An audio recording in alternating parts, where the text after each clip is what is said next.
Good evening, everyone. I'm going to call to order the meeting of the Maplewood Economic Development Authority, Monday, July 11th, 2022. Ms. Cinch, could you do the roll call, please? Commissioner Cave? Here. Commissioner Knutson? Here. I'm sorry. No, Sorry. Commissioner Still Juneman? Here. Commissioner Abrams? Here. Commissioner Villavicencio? Here. President Knutson? Still here. Okay, I have a motion to approve the agenda, please. So moved. Second. Moved by Commissioner Abrams, seconded by Commissioner Cave. Is there any discussion? If not, all in favor, say aye. Aye. Opposed, same sign. Thank you. We get a motion to approve the minutes of the April 11th Economic Development Authority meeting. So moved. Second. Moved by Commissioner Abrams, seconded by Commissioner Cave. Kathy. Commissioner Juneman, excuse me. Any further discussion? If not, all those in favor say aye. Aye. Aye.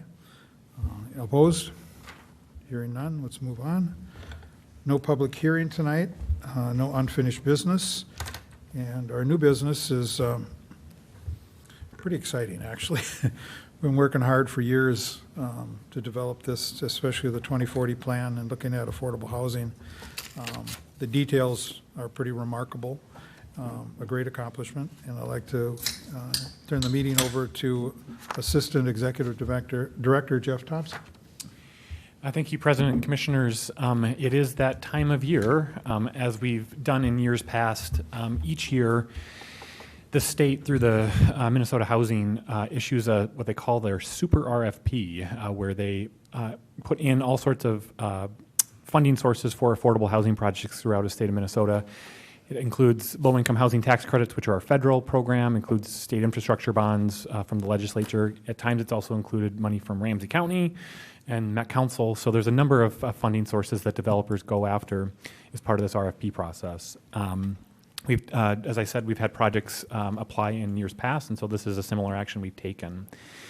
The first project that will be applying for tax credit is the J.B. Vang project at the southeast corner of Frost and English. That's the current location of the Hmong Funeral Home. And they've applied for the last, I think, 3 years. They've applied for tax credits, and they are continuing to do so this year. Each year they kind of refine their project based on the feedback and the scoring that they receive in each round of the funding cycles. The project has changed a little bit. It's still a multifamily housing project. It's been reduced a little bit in the number of units. So as proposed, it would be 65 total units within the building at 4 stories in height. It would be a complete redevelopment of the site, so the existing building would be demolished, as well as all of the site improvements for construction of the building. There'd be a mix of 1 to 4 bedrooms, so a broad mix of types of units within there, and they are targeting 3 levels of affordability: 30% area median income, 50%, and 60%. So there's a mix of types of affordability within the building, but all of the units would be affordable to incomes at least at 60% AMI. As with most affordable housing projects, certainly of affordable housing projects with the deeper levels of affordability that we see in this project, it does require oftentimes multiple stacks of financing assistance to build these new affordable housing units. And so they are applying for, in the Minnesota Housing RFP, one thing that has changed, as you know, Ramsey County this year issued a housing solicitation where they allocated a number of their HRA levy dollars as well as their ARPA contributions. And this project actually received the highest award from Ramsey County for countywide at over $3 million in those HRA and ARPA dollars. So that's a significant contribution and funding tool that will be brought to Minnesota Housing, which looks at leveraging, they want to use their funding tool to also leverage other public dollars. We think that's a strong benefit and strength of the application to come in with that additional $3 million in Ramsey County funding. And then, as they have in year past, they are requesting some pledge of tax increment to support the affordability. Our Ellers, our financial consultant, has done a preliminary review of their financing pro forma and is recommending at this point, an allocation of just over $600,000, $623,000, which would be about 15 years, pledging about 15 years of the tax increment that would be generated by the project. That's a reduction from the recommended funding last year, and there's two primary reasons for that. One, the project is smaller, so it's actually generating less tax increment, and therefore the financing gap is a little bit smaller. But probably more importantly is in the last legislative session in the tax bill, there was actually a reduction in the tax rate for affordable housing units, which actually reduces the property tax liability for affordable housing projects. It has two components to that. One, it obviously generates less tax increment, but the benefit for the developer is there's less operating expenses and having to pay those property taxes over the life of the district. Is it me or is it the rain? The rain. Oh, okay. It's really rainy. Like really Got it. raining. So we've included in your packet the documents that are needed to support the Minnesota housing application. The first is a resolution supporting tax increment financing. I will say, and this is included in your packet, this is a preliminary commitment. Obviously, they will have to go through the formal application with us, with their final pro forma and our final financial analysis to ensure that that gap still exists and that the amount of tax increment is still required for the project. So it's a preliminary pledge so that they're able to apply and show that they have commitment from the city, but that is subject to change as the project further develops and the funding sources are identified. And then the second item is just a letter of support from the president of the EDA, Mr. Knutson, to submit that with the application, noting that the project supports our comprehensive plan and our housing goals. And then lastly, in case the Metropolitan Council provides them some funding, we can only be the funding recipient of Met Council dollars. So we just need an agreement that says we'll accept those dollars and turn those over to the developer should they be allocated. So with that, I'm happy to answer any questions on the project or the requests before the EDA this evening. Go, yeah. I just want to say, what? Kathy had a question. Oh, I'm sorry. That's all right. I just want to say that, for people watching and thinking about all this, affordability and our commitment to our long-range plan, our commitment to diversity and all that, but it takes a very large population to support this. So when you look at, the Met Council, Ramsey County, they've got larger populations than Maplewood. Yet Maplewood, is endorsing this project and putting our weight behind it for selection in a competitive process. And I think this is a very, very competitive project. To me, it's kind of like paying it forward. We're going to commit to a tax increment financing, which in lieu of, we're going to accept the responsibility. But by doing that, I think all the time it's taken to do this, I think we found developers that are committed to maintaining a strong facility, strong management. I think that's an important credo that makes this very competitive and a very, very good project for Maplewood. Kathy? Thank you. Do we know why they didn't reduce their TIF request when they applied again? President and Commissioners, I suspect that they were trying to get the same commitment from the city and just seeing if we would provide that bit of funding. But after the additional analysis that we determined with the Ramsey County, it was just the amount we were able to commit at this time. So they were receptive to that amount after providing it to them. Seriously? Thank you. But it still works out in a 15-year cycle, which is what we originally planned. So I kind of looked at it that way. I'm not debating, I'm just asking why, because he does enough real estate, I think he knows, which is why I asked the question. I can't see. Oh, Nikki and Rebecca both have questions. I think she was first.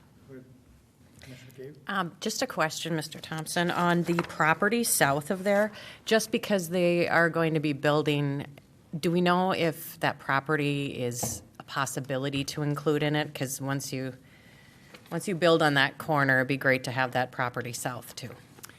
Yes, President and Commissioners, yes. When we meet with JB Vang, I think we share that collective goal, if possible, of incorporating the property to the south into the development. It's coordinating the acquisition of that land and then the the relocation of those tenants. So it's certainly a shared goal of us and the developer. Okay, thank you. Can I just follow up to that, please? Thank you. I feel like we're between a rock and a hard place with that property to the south. Apparently whoever owns it thinks it's worth the rest of the planet in value. But the living conditions there are like unbearable. So are we on the rack at all for not getting people out of there? I mean, it's, to be frank, disgusting. And that's cleaned up from what I'm thinking. I mean, it's really bad. So how does that look for us? So, President Commissioners, I would say in terms of our rental licensing program, that's one property we've been focusing on for our health and safety inspections. What we have learned is a number of units actually aren't occupied. So some of the Right. worst units Right. are not occupied. So that's a benefit that we've learned in the inspections, a number that aren't Yeah, there. some but of them yes. are boarded up, so it's pretty obvious there's nobody in them. But when you drive by, there are cars in the back especially. So there are people in those units. I mean, at some point, it will be through the rental housing people then that we get some kind of a yank. I think that's, President, if I may, I think that's the best tool we have to Because ensure that. it just looks like it's uninhabitable, and yet there are people in there, and occasionally there are little kids. So what is that? Thank you. Yeah, and to add to Commissioner Kathy, I was going to say, from the trail too, you can always see all the trash, and it smells a lot of times back there, like dead animals, and so it's just very unsightly to even go down the path in that area, which is unfortunate because it's a really beautiful area. The question that I had, I almost forgot, was what was the timeline for the build again? And what was the other part of the question that I was going to ask about that? Oh, I noticed this weekend that the parking lot is like full of vehicles, so I was wondering what they were like currently using it for. The second question, so it does operate as a Hmong funeral home. So, yep, it still is in operation as that. So, yeah, there will still be people visiting the site for that use. And then the first question, I wish the answer was quicker. Unfortunately, the way the state runs the process is it's about a 5-month process for the RFP. So they tend to be allocated by the end of this calendar year. So if approved, the project would then move forward in 2023. I don't have a button. Commissioner Abrams. Thank you very much. Just a point, it's not really a question, but the third motion has to do with our acknowledgement of and support for the Met Council LCA Funding Award. And just a point of reference, I'm the chair of the LCAC funding, and so by supporting it, and I intend to support it, I will have to recuse myself. It's also because it's located in the city of Maplewood, so I will not be able to vote on it in my capacity as the chair on behalf of the Met Council. So Here or, I can vote on it here, Okay. but I can't vote on it or support it or even speak to it because of the potential conflict. We've made that Interesting. clear, yeah. So just a kind point, of- and it's that's, kind of a good thing. it's a, well. So Okay, so I just we- wanted everyone to know that. We need to move forward with resolutions. We have motions. I will move to approve the resolution supporting use of tax increment financing for the J.B. Vang Partners Project at 1310 Frost Avenue. Second. Motion by Commissioner Abrams, second by Commissioner Cave. Any discussion? All those in favor? Aye. Aye as well. Any opposed? Next resolution, please. I'll motion to approve a letter of support from the EDA president for the J.B. Vang Partners Project at 1310 Frost Avenue. Second? Moved by Commissioner Cave, second by Commissioner Abrams. Any further discussion? Hearing none. All those in favor? Aye. Aye as well. Any opposed? Okay. Next motion. I move it, I move acknowledgement of receptivity of a Metropolitan Council LCA funding award for this property project. Second. Second. Oh, Moved by Commissioner Juniman, second by Commissioner Abrams. All those in favor? Aye. We have a project, or we have a recommendation. Assistant Executive Director Thompson. Move on to the next project. Thank you, President. So very similar request, and this is for the Beacon Interfaith Housing Project at 1375 Frost Avenue. One of the differences, as you know, about this property is we are actually the property owner, and so we are actually selling the property to Beacon, and we went through a competitive solicitation and review of potential projects and ultimately selected Beacon and have entered into a purchase agreement for the sale of the property for this project.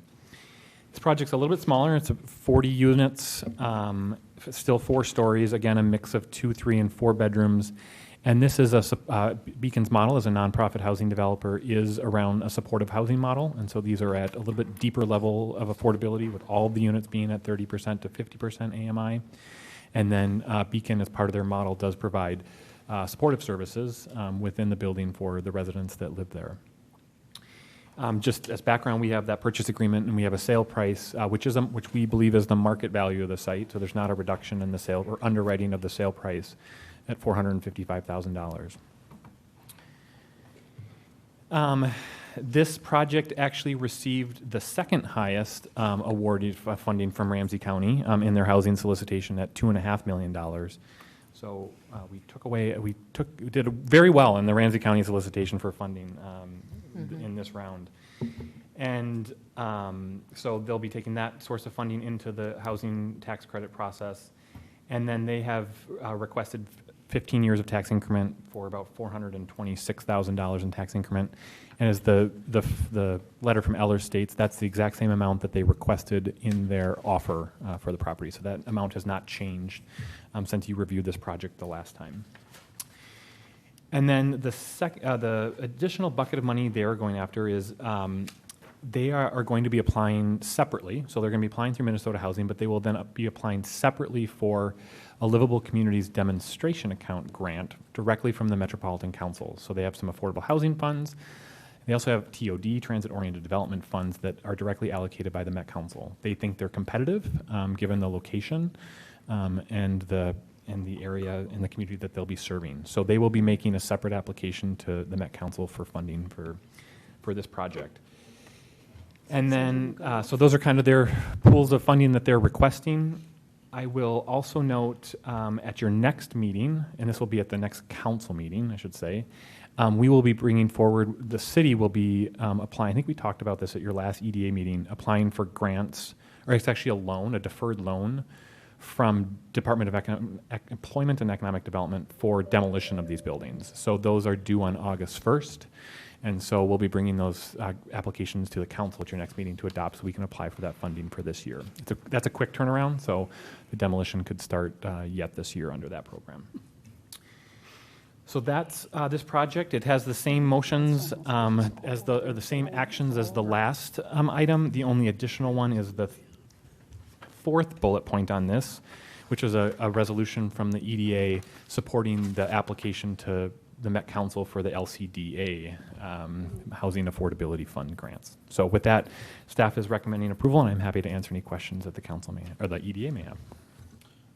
Commissioners, questions for Mr. Thompson? Thank you. Commissioners, questions for Mr. Thompson? Nikki and Kathy. Commissioner Villavicencio. sorry. Did I mess that up? No. No, my button is just Oh. funny to push, but sorry about that. Mine is more of a comment. I've had the privilege of meeting with multiple people from Beacon Interfaith, and I think this is a really great project. And I think what differentiates this project from many of the other housing projects is that it is truly like supportive housing. You know, their main goal is to keep people from homelessness. And I think it varies very differently from some of the other things we have going on in the city. So I think that's important. And I really love Beacon Interfaith. You know, they're literally bringing folks from the interfaith community from all over the Twin Cities and, you know, working on their seed money for this project, and I know a lot of people really care about this property and this project, so I think it's kind of an exciting thing that we can be a part of. Commissioner Juniman. Thank you, sir. I just, also a comment, I just think Beacon has such a good reputation, and all of their, that I'm aware of, all of their buildings are well managed, and management is such an issue. Critical. Even in non-affordable units. Sometimes we need management there too. But there's nothing like residential management. And it's also helpful to the people who live there when they need some kind of supportive service help. Otherwise, you're just kind of throwing people in a place and holding on to them, which doesn't make much sense, don't we know? I just have, Commissioner Abrams, where's your light? Thank you. I don't have a button. I just wanted to say for this one, the committee that I chair for the Met Council, we review all LCA grants and we review LCDA grants.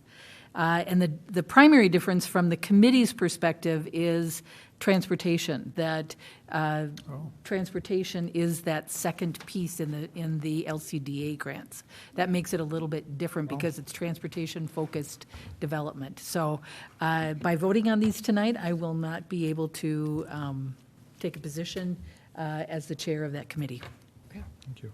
There's one question, Mr. Thompson. When you mentioned the demo and getting a grant to do that, is that a contingency? Or is that?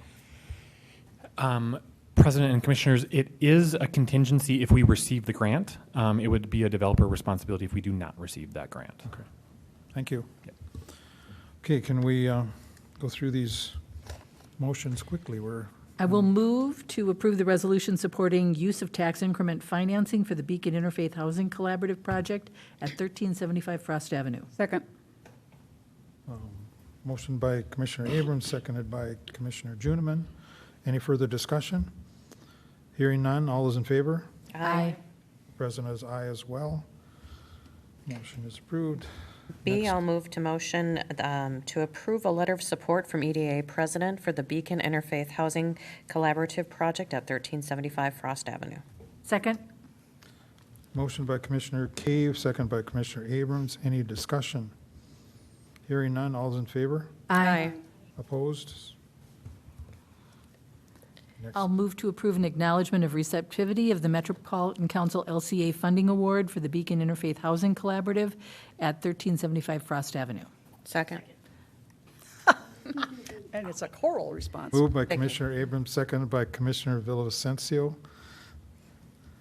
Any further discussion? Hearing none, all those in favor? Aye. President is aye as well. I move the resolution identifying the need for livable communities demonstration account funding and authorizing application for grant funds. Second? Moved by Commissioner Juniman, second by Commissioner Abrams. Any discussion? Hearing none, all those in favor? Aye. Aye as well. Any opposed? We have completed our business tonight, exciting business. And I call for adjournment. Uh-oh. Commissioner Juniman, I'm sorry. That's okay. I just wanted people to know that in the letter of support, it says, and I want people to know that this is true, that we hear from our business community that we don't have sufficient housing for the people who work in Maplewood. So this is a big boost to help attract workers as well. It's not just housing, it's the whole economy. Thank you for that. With that great summary, let's adjourn. Thank you. Do I have to bang this?